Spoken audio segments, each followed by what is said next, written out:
concreto del metapolicial llevado a cabo por autores como Roberto Bolaño o Rodrigo Fresán, así como del neopolicial desarrollado por autores como José Ignacio Taibo II o Leonardo Padura.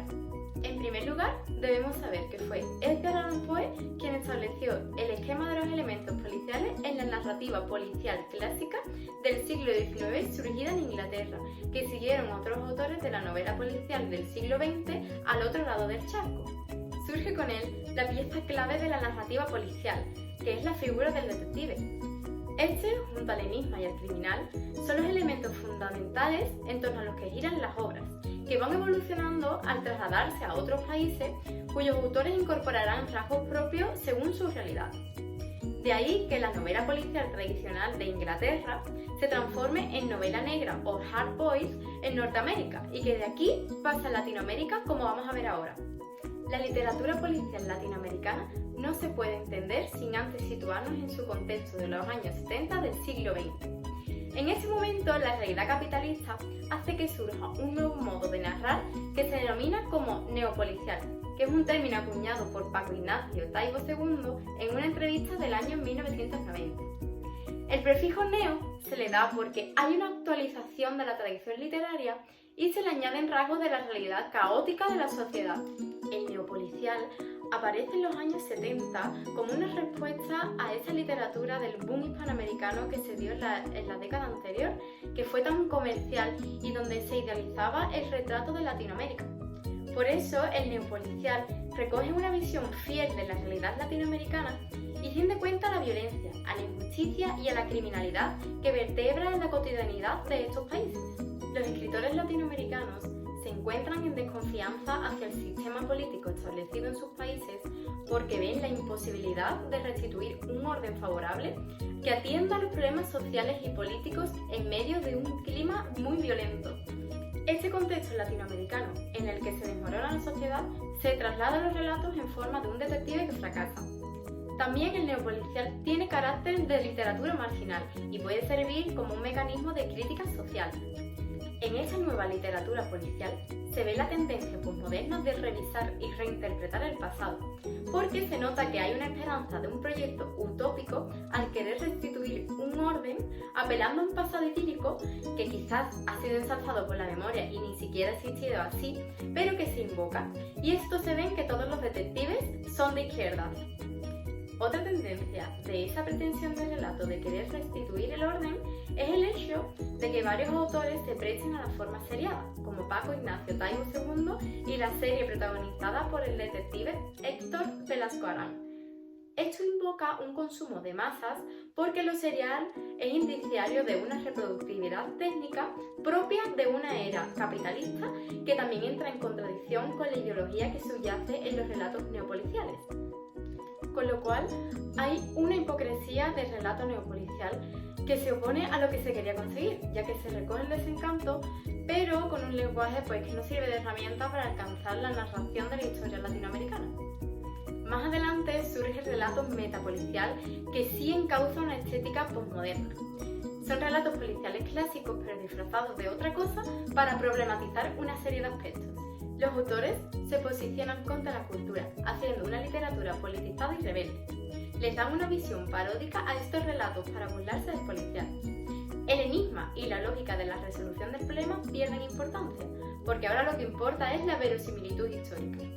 El enigma es, por tanto, una excusa para conducir la trama donde aparecerá la realidad corrupta y la crueldad de la vida urbana.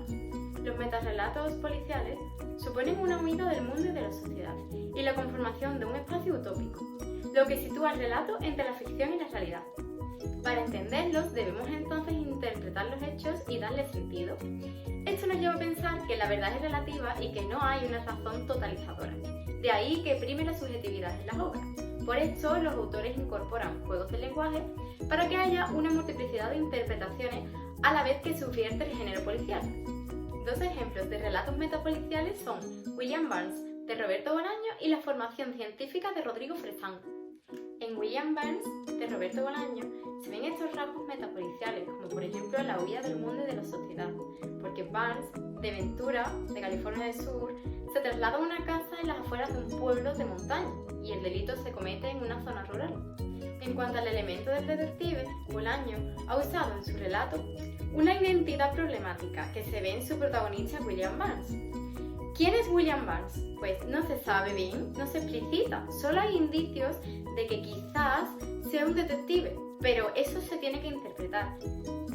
Este protagonista mantiene la intriga hasta el final porque la alimenta, ya que el detective juega al despiste con el lector y actúa como si fuera el criminal. Tampoco hay un enigma por descubrir. De hecho, cuando terminamos de leer el cuento, no sabemos bien qué ha ocurrido. No se afianza la rigurosidad de los hechos. Todo se narra desde la perspectiva inestable de Burns. Él ve 2 mujeres, ve 3 perros, ve que Beth le intenta matar, cree que lo están siguiendo, percibe la casa con 2 pisos cuando realmente tiene 3. Otro rasgo es la simbología, porque la casa llama la atención con tantas ventanas, y esto es una metáfora de la irracionalidad del protagonista. Bolaño ha hecho una ruptura de relato lineal utilizando el flashback.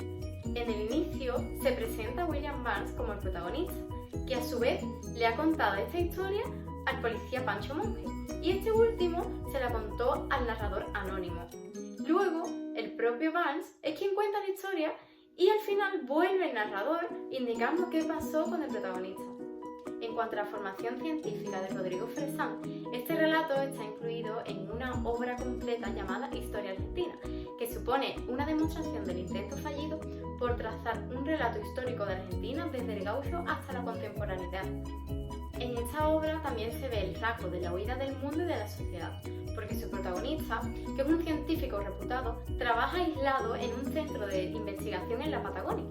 Y en medio de ese lugar remoto e idílico recibe la noticia de la gravedad de su madre y se ve obligado a regresar a Buenos Aires, que es su lugar natal. En esta obra hay un distanciamiento con la realidad. Se ve la historia de Argentina desde lejos. Lo sabemos por hechos significativos que requieren interpretación. Se sabe que la ciudad de Buenos Aires está en conflicto, pero no se sabe por qué.